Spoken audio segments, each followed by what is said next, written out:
suggested that job there is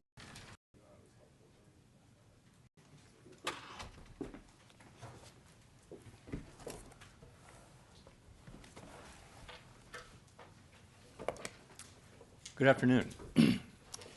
My colleagues and I remain squarely focused on achieving our dual mandate goals of maximum employment and stable prices for the benefit of the American people. Although some important federal government data have been delayed due to the shutdown, the public and private sector data that have remained available suggests that the outlook for employment and inflation has not changed much since our meeting in September. Conditions in the labor market appear to be gradually cooling, and inflation remains somewhat elevated. In support of our goals and in light of the balance of risks to employment and inflation, today the Federal Open Market Committee decided to lower our policy interest rate by a 1/4 percentage point. We also decided to conclude the reduction of our aggregate securities holdings as of December 1. I will have more to say about monetary policy after briefly reviewing economic developments. Available indicators suggest that economic activity has been expanding at a moderate pace. GDP rose at a 1.6% pace in the first half of the year, down from 2.4% last year. Data available prior to the shutdown show that growth in economic activity may be on a somewhat firmer trajectory than expected, primarily reflecting stronger consumer spending. Business investment in equipment and intangibles has continued to expand, while activity in the housing sector remains weak. The shutdown of the federal government will weigh on economic activity while it persists, but these effects should reverse after the shutdown ends. In the labor market, the unemployment rate remained relatively low through August. Job gains have slowed significantly since earlier in the year. A good part of the slowing likely reflects a decline in the growth of the labor force due to lower immigration and labor force participation, though labor demand has clearly softened as well. Although official employment data for September are delayed, available evidence suggests that both layoffs and hiring remain low, and that both households' perceptions of job availability and firms' perceptions of hiring difficulty continue to decline. In this less dynamic and somewhat softer labor market, the downside risks to employment appear to have risen in recent months. Inflation has eased significantly from its highs in mid-2022, but remains somewhat elevated relative to our 2% longer-run goal. Estimates based on the Consumer Price Index suggest that total PCE prices rose 2.8% over the 12 months ending in September, and that, excluding the volatile food and energy categories, core PCE prices rose 2.8% as well. These readings are higher than earlier in the year as inflation for goods has picked up. In contrast, disinflation appears to be continuing for services. Near-term measures of inflation expectations have moved up on balance over the course of this year on news about tariffs, as reflected in both market and survey-based measures. Beyond the next year or two or so, however, most measures of longer-term expectations remain consistent with our 2% inflation goal. Our monetary policy actions are guided by our dual mandate to promote maximum employment and stable prices for the American people. At today's meeting, the committee decided to lower the target range for the federal funds rate by a 1/4 percentage point to 3.75% to 4%. Higher tariffs are pushing up prices in some categories of goods, resulting in higher overall inflation. A reasonable base case is that the effects on inflation will be relatively short-lived, a one-time shift in the price level. But it is also possible that the inflationary effects could instead be more persistent, and that is a risk to be assessed and managed. Our obligation is to ensure that a one-time increase in the price level does not become an ongoing inflation problem. In the near term, risks to inflation are tilted to the upside and risks to employment to the downside, a challenging situation. There is no risk-free path for policy as we navigate this tension between our employment and inflation goals. Our framework calls for us to take a balanced approach in promoting both sides of our dual mandate. With downside risks to employment having increased in recent months, the balance of risks has shifted, Accordingly, we judged it appropriate at this meeting to take another step toward a more neutral policy stance. With today's decision, we remain well positioned to respond in a timely way to potential economic developments. We will continue to determine the appropriate stance of monetary policy based on the incoming data, the evolving outlook, and the balance of risks. We continue to face two-sided risks. In the committee's discussions at this meeting, there were strongly differing views about how to proceed in December. A further reduction in the policy rate at the December meeting is not a foregone conclusion. Far from it. Policy is not on a preset course. At today's meeting, the committee also decided to conclude the reduction of our aggregate securities holdings as of December 1. Our long-stated plan has been to stop balance sheet runoff when reserves are somewhat above the level we judge consistent with ample reserve conditions. Signs have clearly emerged that we have reached that standard. In money markets, repo rates have moved up relative to our administered rates, and we have seen more notable pressures on selected dates, along with more use of our standing repo facility. In addition, the effective federal funds rate has begun to move up relative to the rate of interest on reserve balances. These developments are what we expected to see as the size of our balance sheet declined and warrant today's decision to cease runoff. Over the 3.5 years that we've been shrinking our balance sheet, our securities holdings have declined by $2.2 trillion. As a share of nominal GDP, our balance sheet has fallen from 35% to about 21%.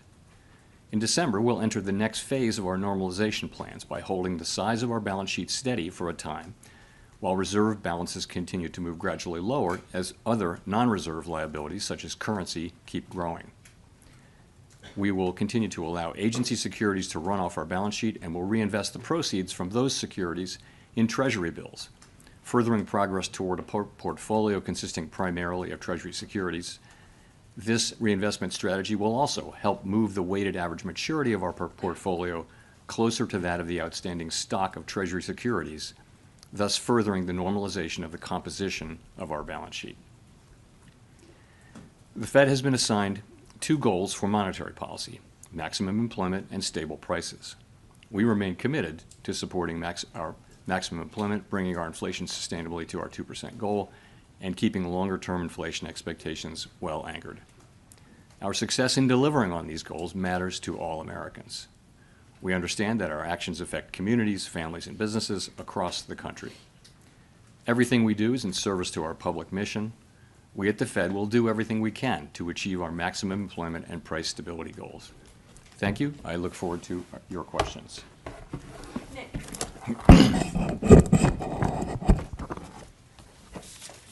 Nick Timmeros of the Wall Street Journal. Chair Powell, are you uncomfortable with how market pricing has assumed a rate cut is a foregone conclusion at your next meeting? Well, as I just mentioned, a further reduction in the policy rate at the December meeting is not a foregone conclusion, as I've just said. So I would say that that needs to be taken on board. We had, I would just say this, 19 participants on the committee. Everyone works very hard at this and takes their obligations to serve the American people very seriously.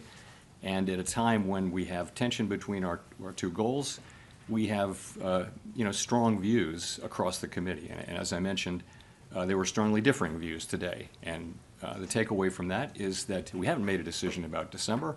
And we're going to be looking at the data that we have, how that affects the outlook and the balance of risks. And I'll just say that.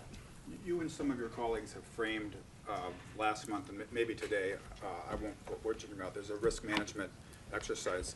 At what point do you conclude that you've taken out enough insurance? Are you looking for some kind of improvement in the outlook, or could this unfold along the lines of last year, where you made a sequence of adjustments and then waited to gather more information? So the way I've been thinking about it is the risks to the two goals. For a very long time, the risk was clearly of higher inflation. And then that has changed now. And as we saw particularly after the July meeting, we saw the downward revisions in job creation, we saw a very different picture of the labor market, and suggested that there were higher downside risks to the labor market than we had thought. And that suggested that policy, which we had been holding at a I would say modestly, others people would say moderately restrictive level, needed to move more in the direction over time of neutral. If the two goals are sort of equally at risk, then you ought to be at neutral, because one of them's calling for you to hike and one of them's calling for you to cut. So if that got back into balance, then you'd want to be roughly at neutral. So in that sense, it was a risk management. And I would say the same about today, sort of the same logic. But as I mentioned, going forward is a different thing. Claire. I'm Claire Jones, Financial Times. Thank you for taking this question. We've just heard from you that the discussion in December and the conclusion of the discussion is not a foregone conclusion.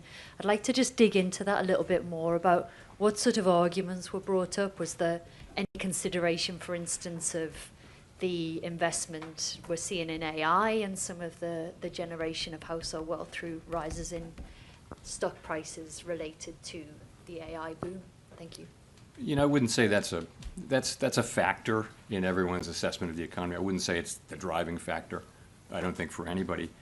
You know, I guess I would say it this way. Once again, I would just point out that we have the situation where the risks are to the upside for inflation and to the downside for employment. We have one tool. It can't do both of those. You can't address both of those at once. You've got a very different situation. So you have some people have different forecasts, right? So they'll forecast faster or slower progress on one or the other. And they also have different levels of risk aversion. And, you know, some will be more averse to inflation overruns, and some will be more averse to underruns of employment. And so you put that together, and as you can see from the SEP and from the public discussion that goes on between the meetings when participants go out and talk, they're very disparate views. And they were reflected in strongly differing views in today's meeting, as I pointed out in my remarks.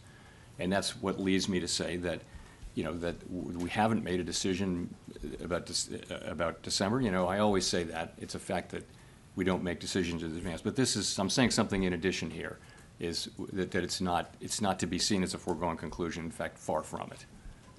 Can I just ask a quick follow-up on QT? How much of the fund impressions we've seen in money markets are related to the U.S. Treasury issuing more short-term debt? You know, that could be one of the factors, but the reality is we've seen, you know, the things that we've seen, higher repo rates and federal funds rate moving up. These are the very things that we look for. We actually have a framework for looking at, you know, what the place we're trying to reach. What we said for a long time now is that when we feel like we're a bit above what we consider a level that's ample, that we would freeze the size of the balance sheet. Of course, reserves will continue to decline from that point forward as non-reserve liabilities grow. So this happened, some things have been happening for some time now, showing a gradual tightening in money market conditions. Really in the last, call it 3 weeks or so, you've seen more significant tightening, and I think a clear assessment that we're at that place.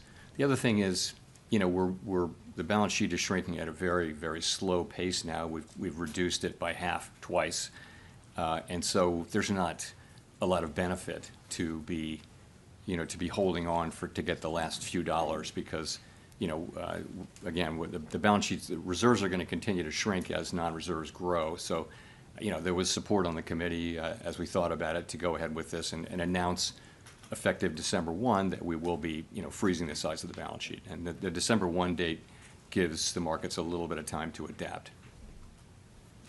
Colby. Thank you. Colby Smith with the New York Times. So much of the rationale for cutting interest rates, even as inflation moves away from the 2% target, seems to be, you know, that there are these mounting downside risks to the labor market. But if those don't materialize and the labor market either stabilizes around current employment levels or even starts to strengthen somewhat, how would that change your perception of how much interest rates need to fall from here? Would you then be a bit more concerned about underlying inflation and the possibility of second-round effects from tariffs? Yeah, I mean, in principle, if you were to see data that suggested that the labor market's strengthening or even that it's stabilizing, you know, that would certainly play into our decisions going forward. So, and we do have, you know, we get some data. The labor market is a place where we get For example, we get the state level data on initial claims, which are sending a sort of a signal of more of the same. We also get job openings, and we'll get lots of survey data. We'll get the Beige Book and things like that. So we'll have a picture of what's going on in the labor market, and the fact that we're not seeing an uptick in claims or a downtick really in openings suggests that you're seeing maybe continued very gradual cooling, but nothing more than that. So that does give you some comfort. But if this shutdown lasts a while longer and you don't have that data in hand, I'm just wondering how that hinders the committee's ability to assess the state of the labor market and make the right policy decisions, and also how much is that factoring into the debate about December? Yeah. So we get like I mentioned what we get in the labor area. We get some data in inflation, some data in economic activity. And we'll have a picture of what's going on. We also will have the Beige Book again. I would say we're not going to be able to have the detailed feel of things. But I think if there were a significant or material change in the economy one way or another, I think we'd pick that up through this. So in terms of how it might affect December, it's really hard to say. December's the meeting's like 6 weeks away. We just don't know what we're going to get. If there is a very high level of uncertainty, then that could be an argument in favor of caution about moving, but we'll have to see how it unfolds. Steve Leisman, CNBC. Mr. Chairman, can you characterize the meeting in terms of, you said strongly differing views. Was this a close call, this cut, or was it a close call maybe the other way because you had dissents on both sides? Thanks. So I was referring to the discussion about, to the extent it related to December. You saw we had 2 dissents, one for 50 and one for no cut. So, that was a strong, solid vote in favor of this cut. The strongly differing views were really about the future. What does that look like? And I think people are saying, they're noticing stronger economic activity. Forecasters generally, broadly, have raised their economic growth forecasts for this year and next year, in some cases quite materially. In the meantime, we see, a labor market that's kind of, I don't want to say stable, but it's not clearly in motion. It's not clearly declining quickly in any case. It may be just continuing to gradually cool. And again, people have different forecasts and expectations about the economy and different risk tolerances. And so there's you read the SEP, you read the speeches, there are differing views on the committee, and to the point where I said what I said. And just to follow up on the balance sheet, if you stop the runoff now, does that mean you have to go back to actually adding assets sometime next year so that the balance sheet doesn't shrink as a percent of GDP and become a tightening factor? So you're right. The place we'll be on December 1 is that the size of the balance sheet is frozen. And as mortgage-backed securities mature, we'll reinvest those in Treasury bills, which will foster both a more Treasury balance sheet and also a shorter duration. So that's what. In the meantime, if you freeze the size of the balance sheet, the non-reserve liabilities, currency, for example, they're going to continue to grow organically. And because the size of the balance sheet is frozen, you have further shrinkage in reserves. And reserves is the thing that we're managing that has to be ample. So that'll happen for a time, but not a tremendously long time. We don't know exactly how long. But at a certain point, you'll want to start reserves to start gradually growing to keep up with the size of the banking system and the size of the economy. So we'll be adding reserves at a certain point, and that's the last point. Even then, we didn't make decisions about this today, but we did talk today about the composition of the balance sheet, and there's a desire that the balance sheet be right now it's got a lot more duration than the outstanding universe of Treasury securities. And we want to move to a place where we're closer to that duration. That'll take some time. We haven't made a decision about the ultimate endpoint, but we all agree that we want to move more in the direction of a balance sheet that more closely reflects the outstanding treasuries, and that means a shorter duration balance sheet. Now, this is something that's going to take a long time and move very, very gradually. I don't think you'll notice it in market conditions, but that's the direction of things. John L. Janelle Marte with Bloomberg.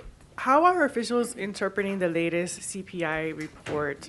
So some components came in lower than expected, but core inflation was still at 3%. So at this moment, what are you learning about the drivers? And also, do you view that the risks are greater that the Fed makes a mistake on employment or inflation? So, okay, so the September CPI report, we didn't get PPI after that, which is important for translation into what we look at, which is PCE inflation. But we can still make a pretty good assessment of what that will be.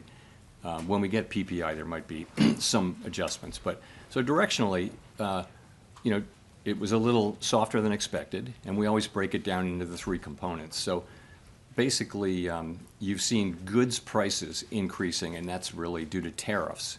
And that's compared to a longer run trend of very, very mild deflation in goods. So that's moving inflation up.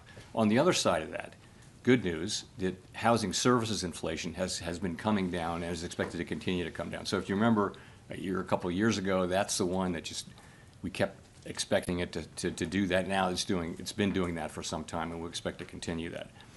That leaves the biggest category is services other than housing services.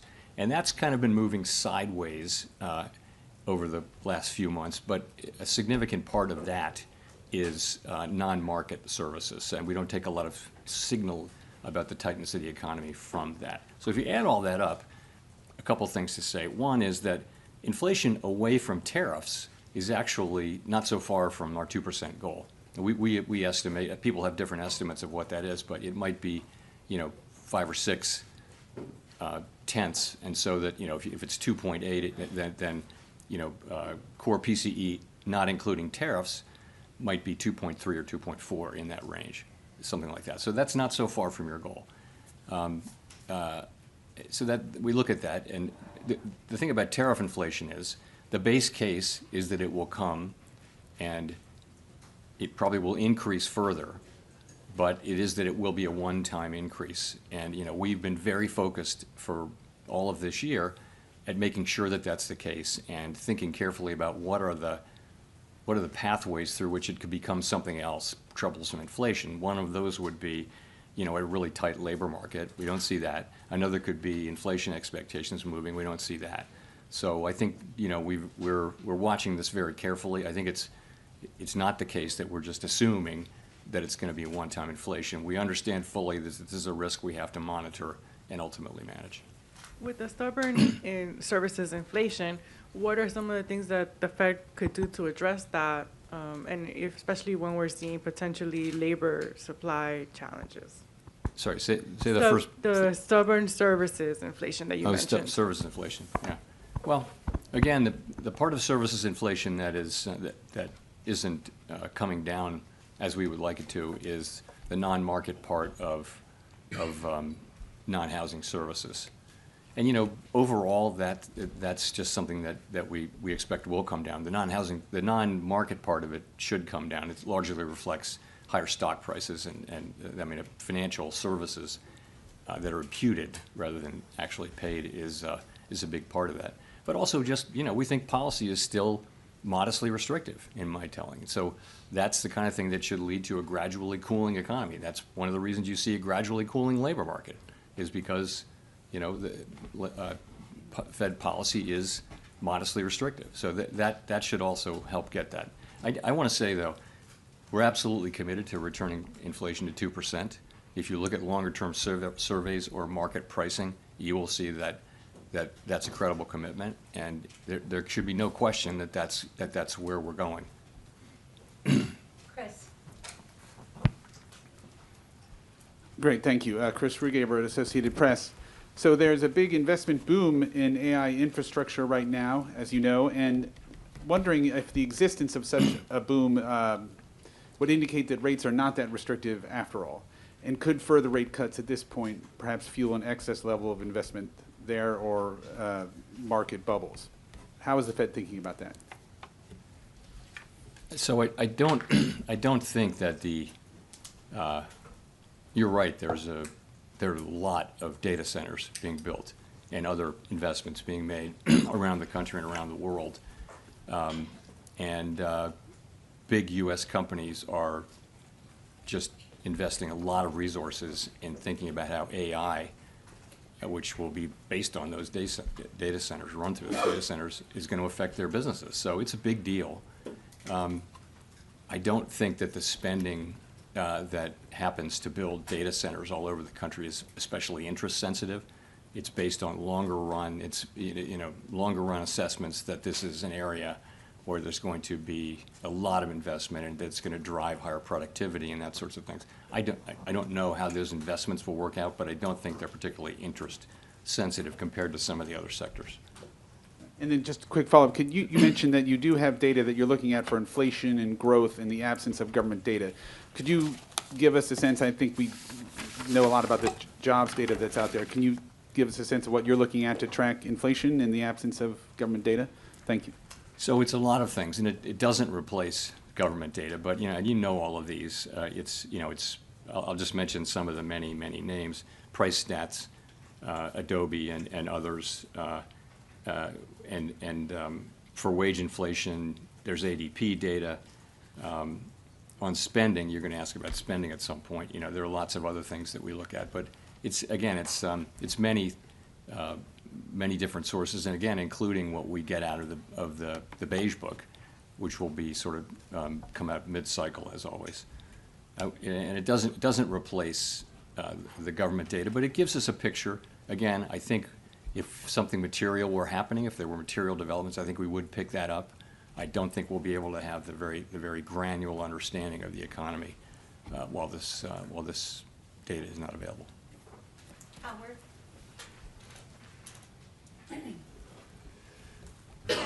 Howard Schneider with Reuters. Thank you. I just wanted you to elaborate a little bit on what you said a moment ago about a continued shutdown, making it more difficult to make a move in December, and that may make you more cautious. To the degree you are relying on private data that isn't the gold standard, or that you're relying on your own surveys or the Beige Book, do you worry at some point you're going to have to start making policy by anecdote? This is a temporary state of affairs, and we're going to do our jobs. We're going to collect every scrap of data we can find, evaluate it, and think carefully about it, and that's our jobs. That's what we're going to do. If you ask me, could it affect the December meeting?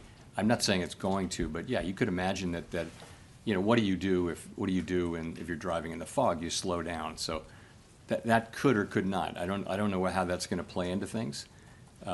We may get the data may come back, but there's a possibility that it would make sense to be more cautious about moving. I'm not committing to that. I'm just saying it's certainly a possibility that you would say we really can't see, so let's slow down. As a follow-up, in the debate in this meeting, we saw recently some pretty big layoff announcements coming from Amazon and others. Wondering if that figured into the discussion at all, that you're starting to see this tension between growth and employment starting to be resolved, to the detriment of employment. And secondly, some of the stress is starting to appear in the bottom spur of the K, as they call it, household health premiums that are going to possibly be going up quite substantially, things like that. Has that started to become a factor in your policy discussion? So those are both things that we're watching very, very carefully. To start with the layoffs, you're right. You see a significant number of companies either announcing that they are not going to be doing much hiring or actually doing layoffs, and much of the time they're talking about AI and what it can do. So we're watching that very carefully, and yes, it could absolutely have implications for job creation. We don't really see it in the initial claims data yet. Now, it's not a surprise that we don't. It takes some time for it to get in there, but we're watching that really carefully. But again, don't see it yet in the initial claims data. On the K-shaped economy thing, I would say the same thing or a similar thing.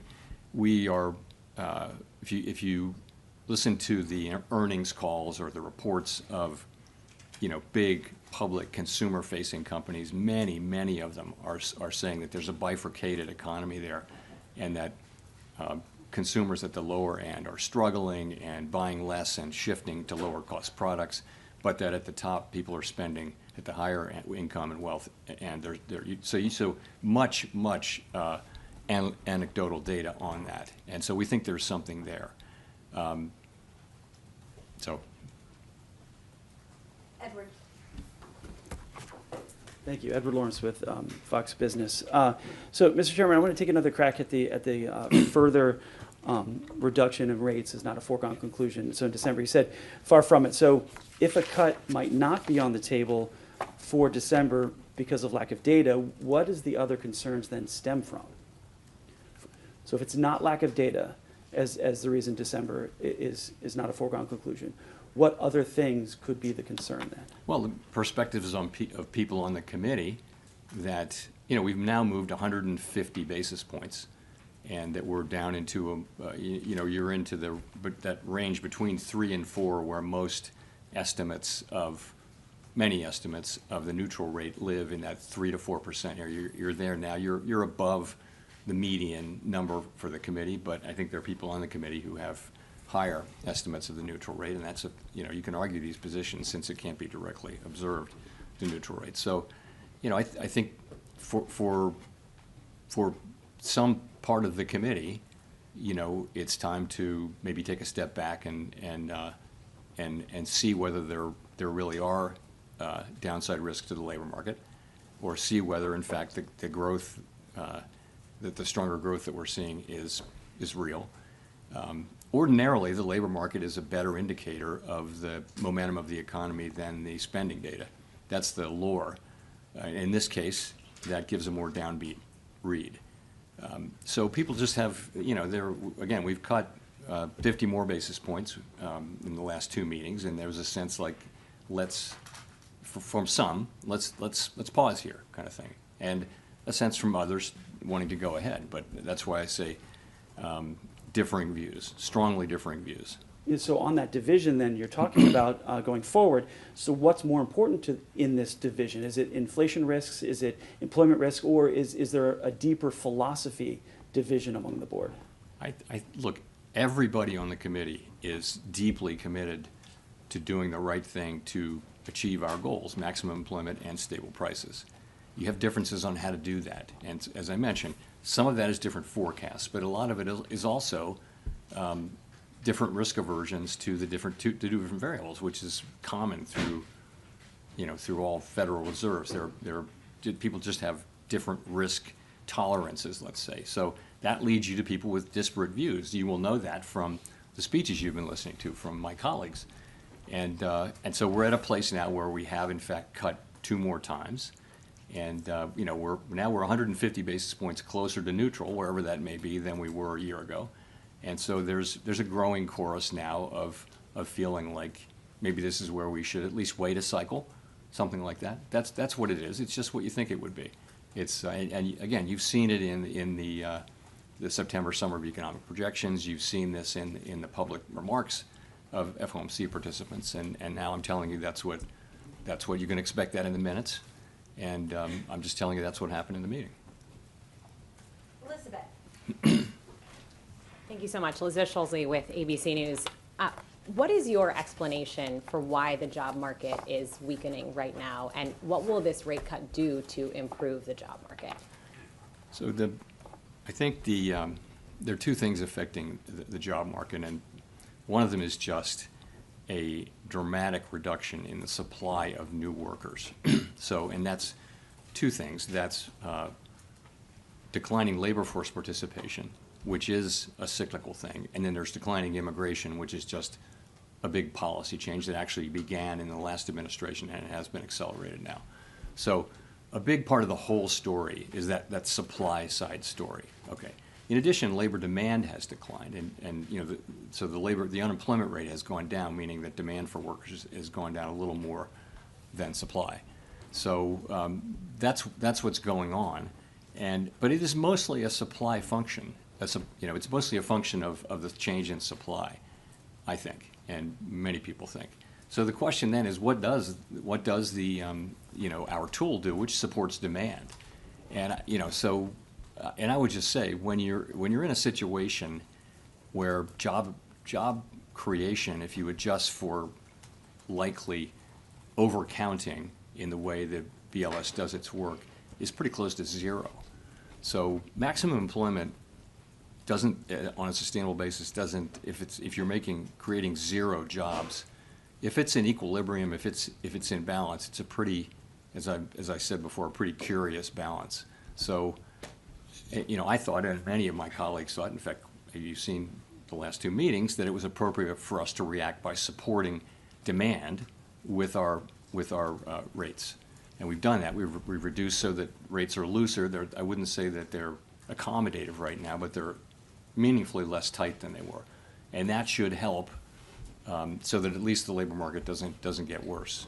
Though it's a complicated situation, and some people argue that this is supply and we really can't affect it much with our tools, but others argue, as I do, that there is an effect from demand and that we should use our tools to support the labor market when we see this happening.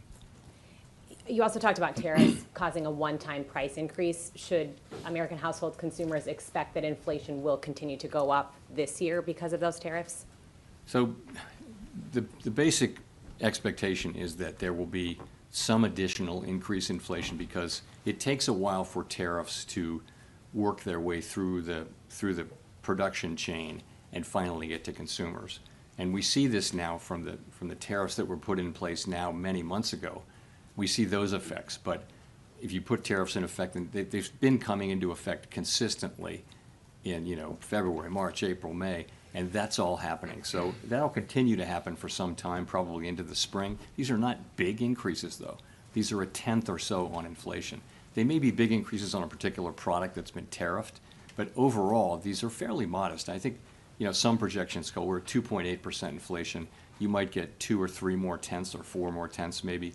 But then, as all of the tariffs are in, they stop generating inflation. You've had a one-time price increase. As long as you're not, at least this is the theory, this is how we believe and hope that it will work out.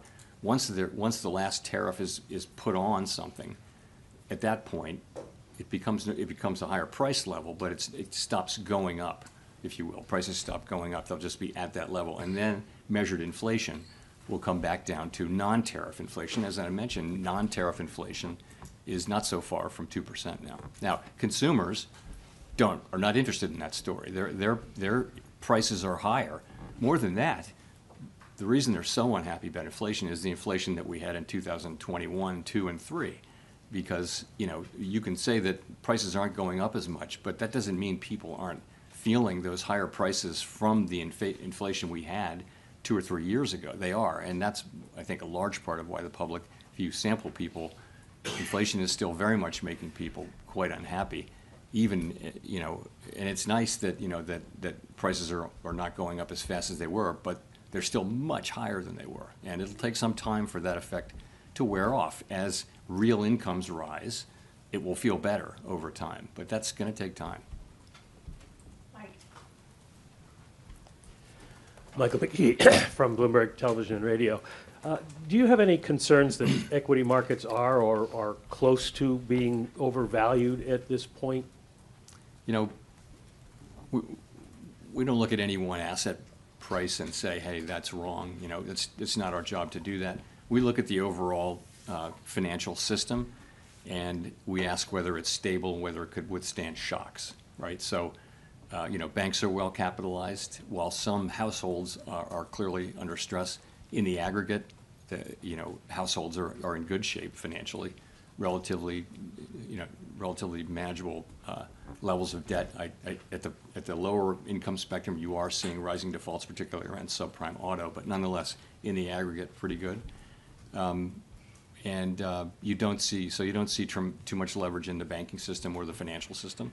It's a mixed picture, but it's not an overly troubling picture. And again, I'm not. It's not appropriate. We don't set asset prices. Markets do that. Well, you must be well aware that by lowering interest rates, you're contributing to additional asset price increases. And I wonder how you balance the idea that lowering rates would help the labor market with the reality that it seems more likely to be stimulating increased investment in AI which is the rationale for thousands of job cuts that have been announced in the last few weeks. Yeah, I don't think interest rates are an important part of the AI, of the data center story. I think, you know, people think they're great economics in building these data centers, and they're making a lot of money building them, and they think they have very high present value and all that sort of thing. It's not really about, it's not, you know, about 25 basis points here or there. You know, we use our tools to support the labor market and to create price stability. That's what we do. That's our two jobs, right? So we're here to, by lowering rates at the margin, that will support demand, and that will support more hiring. And that's why we do it. Now, no 25 basis point or even 50 basis point hike is going to be a dispositive thing, but ultimately, you know, lower rates will support more demand, and that'll support hiring over time. And of course, we also have to be careful about this, which is what we've been doing, because we know where inflation is, and we know that, you know, I've told you the story. It's a complicated story, but this is the best assessment that we can make. But you know, because there's uncertainty around inflation and the path ahead for inflation, that's why we're going. That's why the pace we're going has been a careful one. Victoria. Hi, Victoria Guida from Politico. On AI, I'm just wondering, you know, it seems like a lot of the economic growth that we've been seeing is fed by investments in AI. So how worried are you about what a sudden contraction in tech investment would mean for the overall economy? Is there enough strength in other sectors? And specifically, are there any lessons that you take from the 1990s in how you might approach what's happening right now? Yeah, this is different. In the sense that these companies, the companies that are so highly valued, actually have earnings and stuff like that. So if you go back to the 90s and the dot-com, these were ideas rather than companies, and you know so there's a clear bubble there. Whereas I won't go into particular names, but they actually have earnings, and you know it looks like they have business models and profits and that kind of thing. So it's really a different thing.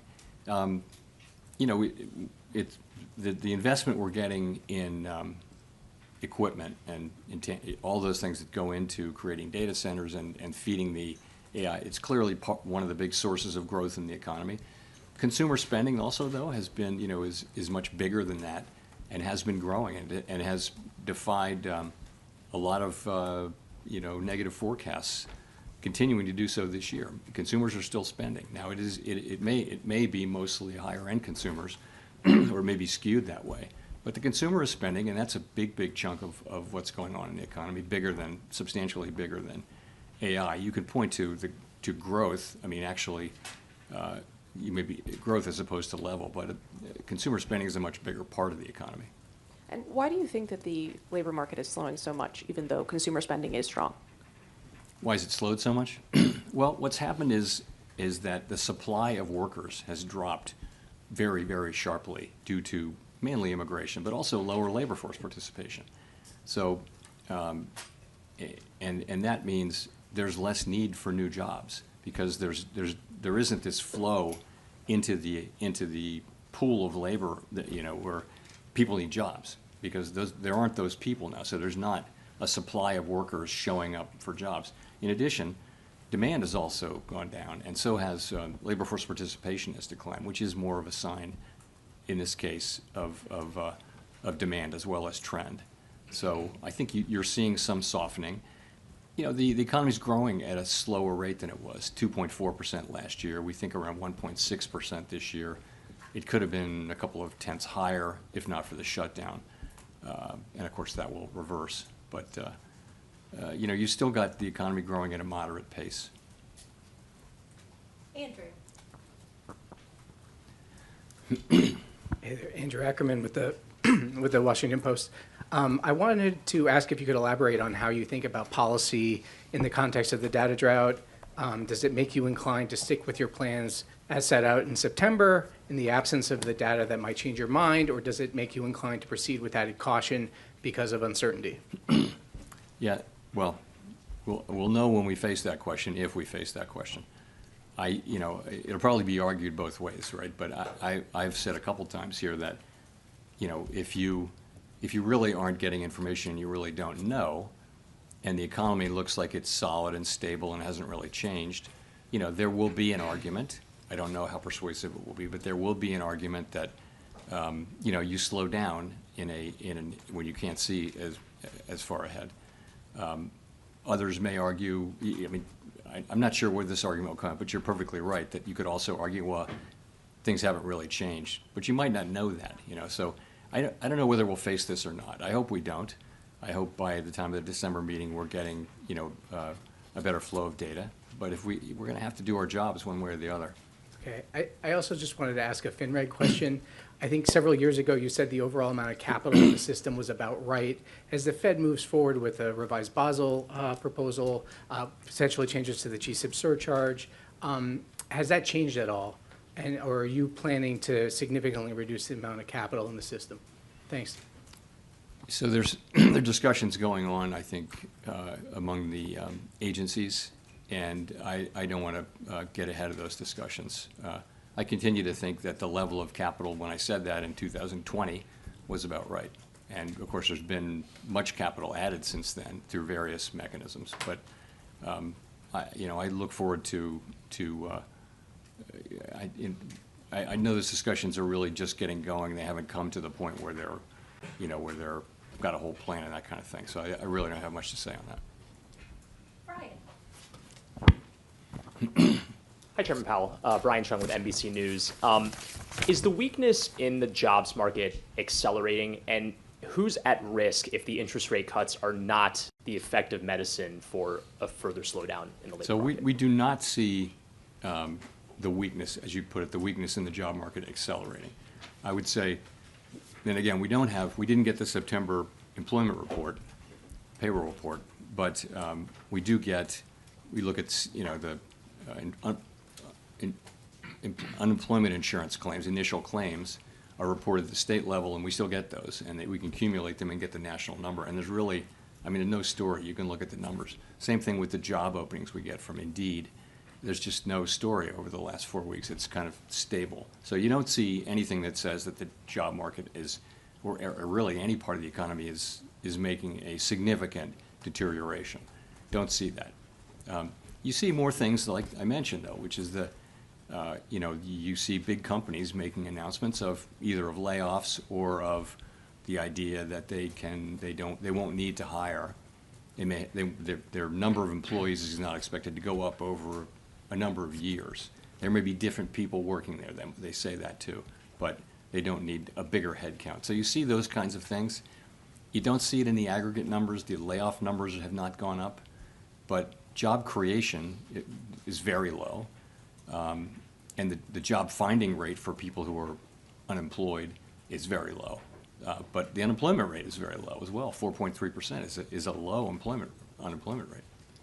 So as you make these cuts, is it the lower income workers that you're thinking about, or those who might have their jobs automated? Is there a particular section of the labor market that you're particularly? So we can't, our tools don't allow us to target any demographic or any income level and that kind of thing. I do think that people, we saw this during the global financial crisis and the long recovery.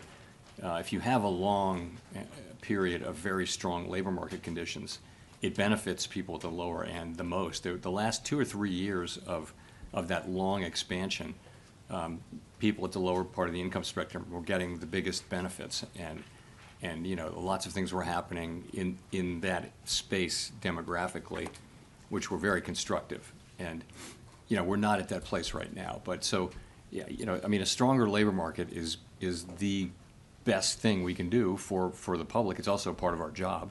It is half of our job, but it is absolutely the best thing we can do for people. Along with keeping prices stable, those two things.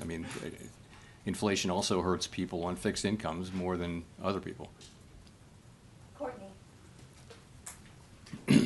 Hi, Chair Powell. Courtney Brown from Axios. As you know, the 12 Reserve Bank presidents' terms are up for renewal at the end of February.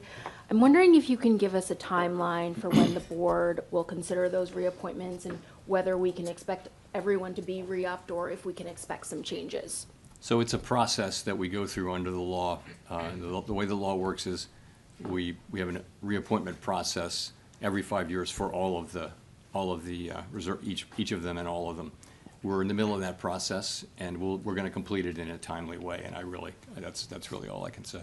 Okay, thank you. Daniel. Daniel Davis, Agence France Presse. You've now had dissents in 3 consecutive FOMC meetings, but in this meeting you had dissents going in both directions, and you've just mentioned there's strong disagreement over the future path of rate cuts. Have these disagreements complicated your role presiding over the FOMC meetings, and if so, how? I wouldn't say that, no. I think you have to take what comes, and what comes right now is pretty challenging situation where we have, first of all, we have 4.3% unemployment. We have an economy that's growing close to 2%. So, overall, it's a good picture. It's a good picture. But in terms of our policy, we have upside risks to inflation, downside risks to employment, and this is a very difficult thing for a central bank because, one of those calls for rates to be lower, one calls for rates to be higher. We can't do both, so we have to balance the two. And so it's a challenging thing, and as we have worked our way through this process, you would expect that there would be a range of views across the committee on what to do and the speed with which we should do it. And that's what we have. That makes a lot of sense to me. All of these people are, people who take their jobs very seriously, work very hard at this, and just want to do what's right for the American people, but they have different views on what that is. And, it's an honor to work among people who care that much. It is, but I don't feel that it's unfair or anything like that. It's a time when we're making quite difficult judgments in real time, and I believe we'll get through this, and I think we've done sort of the right thing so far this year. I think it was appropriate for us to be careful about this.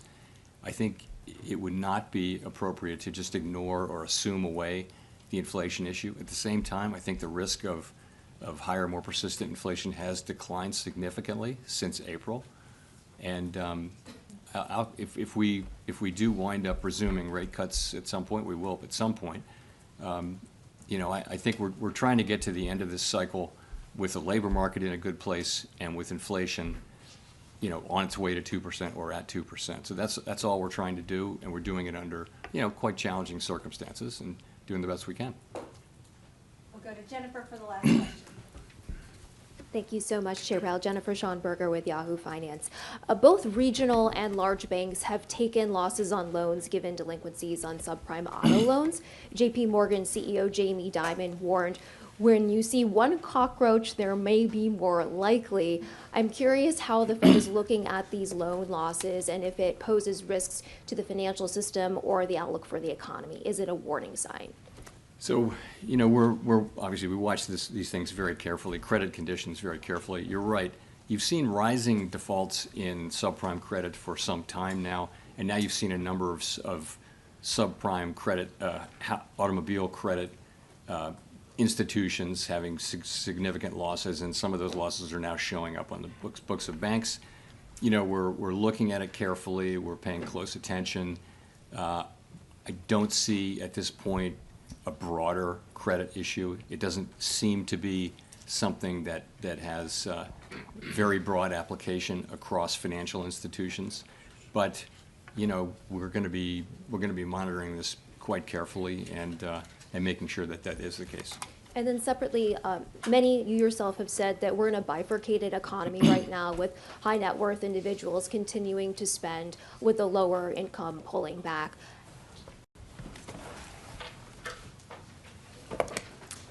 Good afternoon. My colleagues and I remain squarely focused on achieving our dual mandate goals of maximum employment and stable prices for the benefit of the American people. Although some important federal government data have been delayed due to the shutdown, the public and private sector data that have remained available suggest that the outlook for employment and inflation has not changed much since our meeting in September. Conditions in the labor market appear to be gradually cooling, and inflation remains somewhat elevated.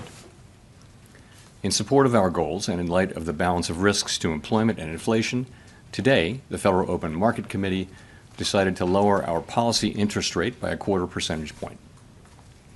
We also decided to conclude the reduction of our aggregate securities holdings as of December 1.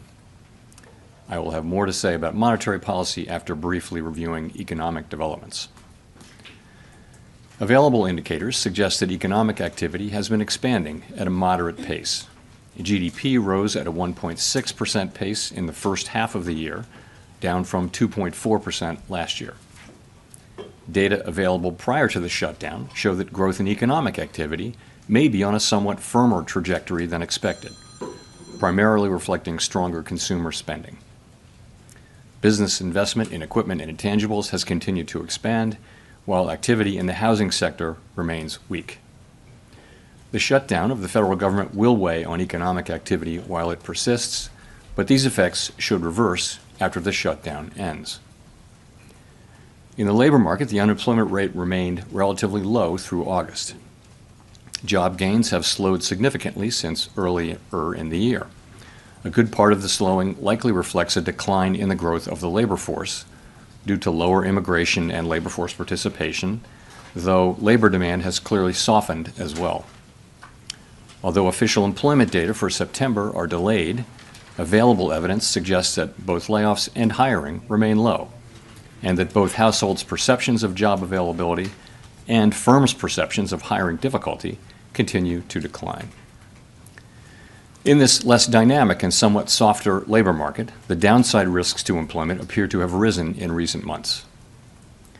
Inflation has eased significantly from its highs in mid-2022, but remains somewhat elevated relative to our 2% longer-run goal.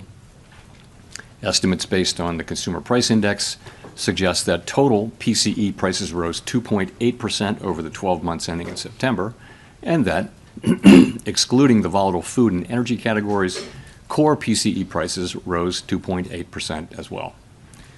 These readings are higher than earlier in the year as inflation for goods has picked up. In contrast, disinflation appears to be continuing for services. Near-term measures of inflation expectations have moved up on balance over the course of this year on news about tariffs, as reflected in both market and survey-based measures. Beyond the next year or two or so, however, most measures of longer-term expectations remain consistent with our 2% inflation goal. Our monetary policy actions are guided by our dual mandate to promote maximum employment and stable prices for the American people. At today's meeting, the committee decided to lower the target range for the federal funds rate by 1/4 percentage point to 3 3/4 to 4%. Higher tariffs are pushing up prices in some categories of goods, resulting in higher overall inflation. A reasonable base case is that the effects on inflation will be relatively short-lived, a one-time shift in the price level. But it is also possible that the inflationary effects could instead be more persistent, and that is a risk to be assessed and managed. Our obligation is to ensure that a one-time increase in the price level does not become an ongoing inflation problem. In the near term, risks to inflation are tilted to the upside and risks to employment to the downside, a challenging situation. There is no risk-free path for policy as we navigate this tension between our employment and inflation goals. Our framework calls for us to take a balanced approach in promoting both sides of our dual mandate. With downside risks to employment having increased in recent months, the balance of risks has shifted. Accordingly, we judged it appropriate at this meeting to take another step toward a more neutral policy stance. With today's decision, we remain well positioned to respond in a timely way to potential economic developments. We will continue to determine the appropriate stance of monetary policy based on the incoming data, the evolving outlook, and the balance of risks. We continue to face two-sided risks. In the committee's discussions at this meeting, there were strongly differing views about how to proceed in December. A further reduction in the policy rate at the December meeting is not a foregone conclusion. Far from it. Policy is not on a preset course. At today's meeting, the committee also decided to conclude the reduction of our aggregate securities holdings as of December 1. Our long-stated plan has been to stop balance sheet runoff when reserves are somewhat above the level we judge consistent with ample reserve conditions. Signs have clearly emerged that we have reached that standard. In money markets, repo rates have moved up relative to our administered rates, and we have seen more notable pressures on selected dates, along with more use of our standing repo facility. In addition, the effective federal funds rate has begun to move up relative to the rate of interest on reserve balances. These developments are what we expected to see as the size of our balance sheet declined and warrant today's decision to cease runoff. Over the 3.5 years that we've been shrinking our balance sheet, our securities holdings have declined by $2.2 trillion. As a share of nominal GDP, our balance sheet has fallen from 35% to about 21%. In December, we'll enter the next phase of our normalization plans by holding the size of our balance sheet steady for a time, while reserve balances continue to move gradually lower as other non-reserve liabilities, such as currency, keep growing.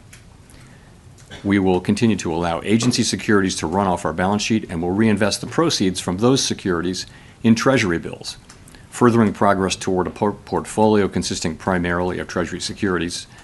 This reinvestment strategy will also help move the weighted average maturity of our portfolio closer to that of the outstanding stock of Treasury securities, thus furthering the normalization of the composition of our balance sheet.